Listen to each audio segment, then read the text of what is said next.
On va faire à l'instant l'exercice 2.3 pour nous aider à identifier les dérivées d'une fonction de manière graphique.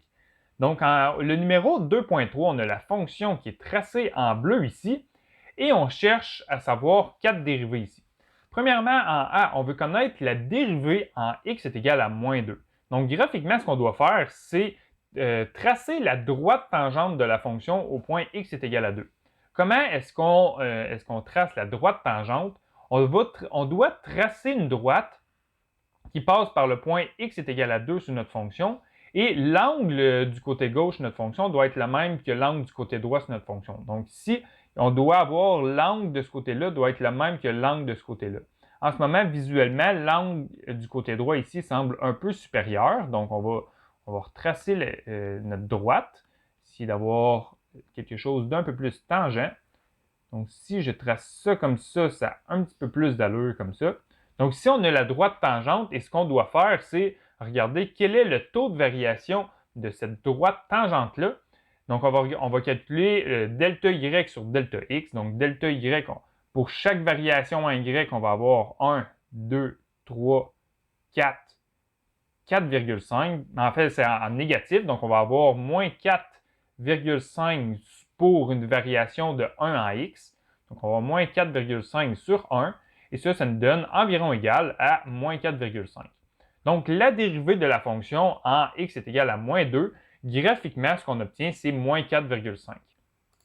On va maintenant faire un autre exercice, un autre calcul de dérivée, mais cette fois-ci avec un x sur notre fonction en x est égal à 0. Donc, on va tracer la droite tangente en x est égal à 0. Donc, on va regarder, on est ici sur notre droite, on est ici sur notre fonction et on doit tracer la droite tangente.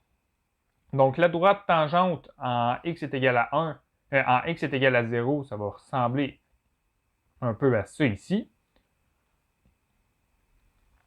Donc, l'angle du côté gauche est sensiblement le même que l'angle du côté droit. Donc, on va regarder le taux de variation de notre droite à cet endroit-là. Donc, pour chacune des variations, pour une variation en x, on a une variation en y. Donc, on va faire delta y sur delta x. C'est l'équation du taux de variation d'une droite. Donc, delta x sur delta y, on a une variation en y de moins 1. Donc, ça va être égal à moins 1 divisé par la variation en x. Donc, on a une variation en x.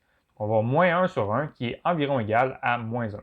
Donc, graphiquement, on a identifié que la dérivée de notre fonction en x est égal à 0, c'est environ égal à moins 1. Maintenant, on va refaire l'exercice pour le x est égal à 1. Donc, en x est égal à 1, c'est ce point-là ici. Donc, on doit tracer une droite tangente à cet endroit-là. Donc, on va essayer de tracer une droite tangente ici. Et quand on est très près de notre point ici, du côté gauche et du côté droit, l'angle est sensiblement le même.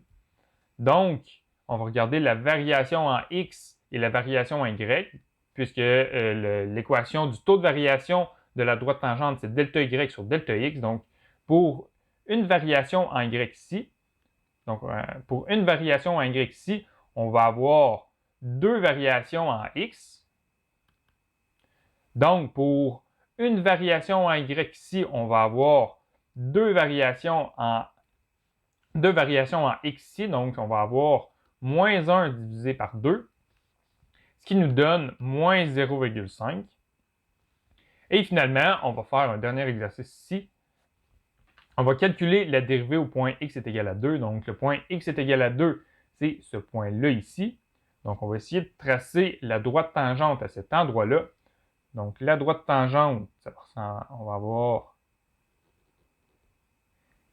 quelque chose comme ça ici. En fait, de ce côté-là, l'angle il semble un peu plus petit que l'angle de ce côté-là. Donc, on va essayer d'avoir une droite un peu plus tangente.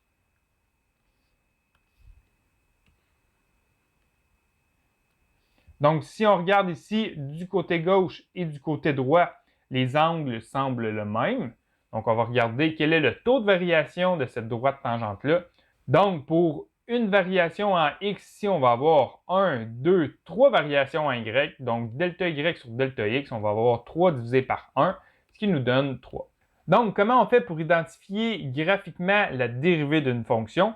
On doit tracer la droite tangente de notre fonction au point qu'on cherche et on va calculer le taux de variation de cette droite-là, ce qui va nous donner une approximation de la dérivée au point qu'on cherche.